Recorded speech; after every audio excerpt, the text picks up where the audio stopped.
All right, before we get started, this theory has already actually been done. I just saw the guy's video, like probably not that long ago, actually, quite a bit ago, and he brought up a lot of good points on why Yuno actually never liked Yuki. But I'm here to show you guys a theory that kind of matches that one, but isn't like the exact same thing. Like it's actually like way different in terms of like how how I figured out the character never liked him. So, okay. I'm gonna try to come up with a new fucking intro for this. Okay, we are getting ready for some DInoime breakdown. There you go. Let's try that.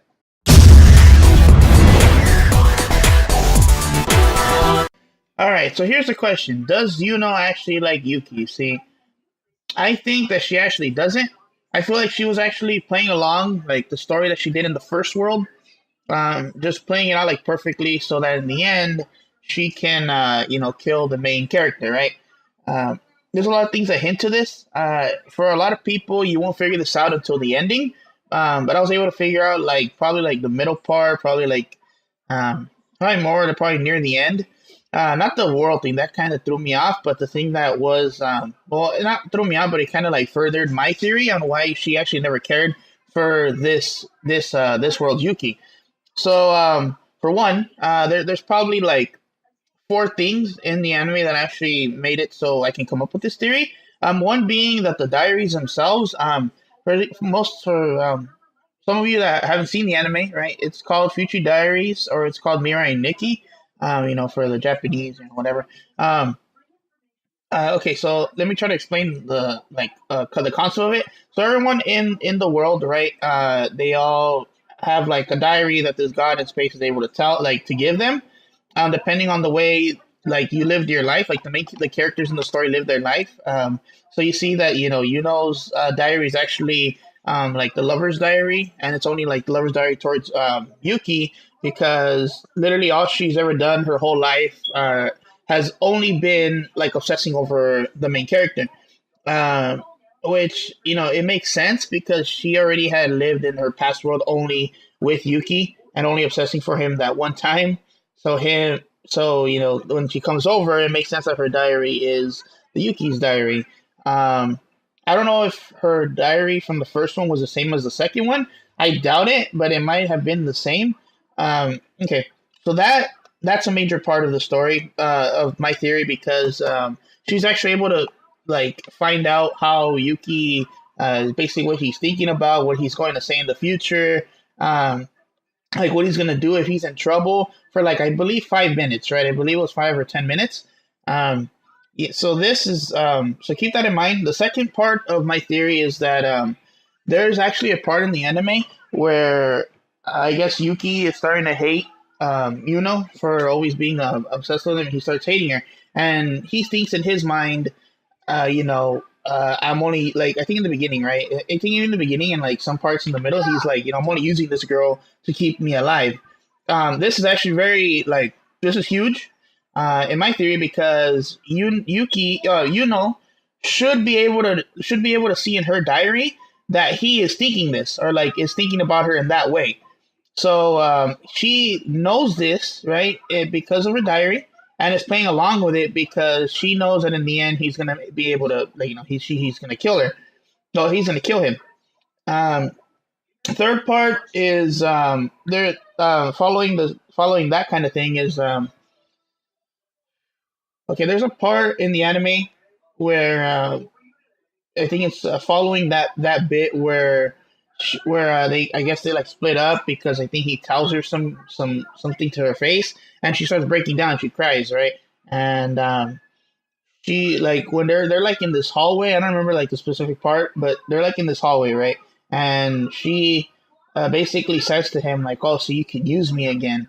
So that basically confirms the second part and the first part into saying like like she knew the whole time that he only wanted to use her, and still even in the end understands that he's only using her for the way she can the way that she can keep him alive.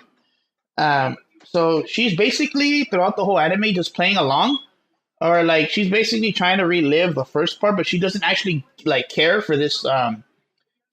for this the second world Yuki. Like she's kind of just trying to like get him to not like trust her, but like kind of like experience what Yuki's supposed to be like, basically playing with her mind. Because then you find out later on that she actually killed the first one, and that one was actually like another part of the theory because it's like, well, why would you kill the second world Yuki? Is like, yeah, you can, you can, she can never be found or whatever, but she like kind of left it out there in the open, like behind this door with like three bodies, and that actually did throw me off when I was first watching. I'm like, who the hell's that third body? And then it's like, oh, it's her from the second one because like fucking parallel dimension crap, and I didn't understand, but okay.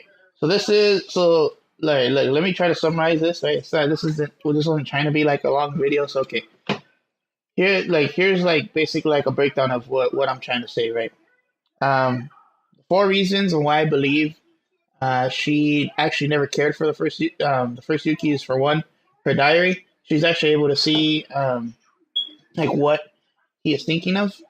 So at any given point when he's thinking about, me not loving the girl or me not caring for her, she knows that. So she's literally just playing along, and she basically already knows how he thinks because of the first Yuki, the first older Yuki. So she's literally just, going along for the ride. That's why, she ends up having like a psycho side that he doesn't know about. Second thing is that part when he is basically thinking about using her. That basically in her diary would show up that he's only using her for keep like basically to keep him alive, and she basically accepts that kind of more confirms the fact she's just playing along throughout the anime. Like she already knows the ending, so she's just trying to make it come true so they don't actually so he doesn't end up killing himself. Instead, like she can take over both of them, basically like both worlds. If that makes any sense. The third one is that there's a part of the anime where she actually is running past them, or like she's all happy, and she basically confirms this to him, saying that yeah, like it's like you're only like she said it in a sad way, but she probably already knew the whole time that it's only free so you can use me, right? Like basically so we can get together so you can use me. The main character kind of says like what to this, but like you already know that she doesn't give a damn about this character. 4, she ends up killing the third one, right? So it's basically just to like cover up that she's able to like do this ruse to him the whole time throughout the anime, and yeah, when you find out, when they start figuring it out, they kind of break it. It kind of like breaks them, and the main character is like, so you can kill me, and then she goes all psycho mode, and yeah, no, this it was horror. Like it was actually like pretty like amazing storytelling when you actually like see the anime. I'll probably end up like breaking it down like episode by episode, not like season.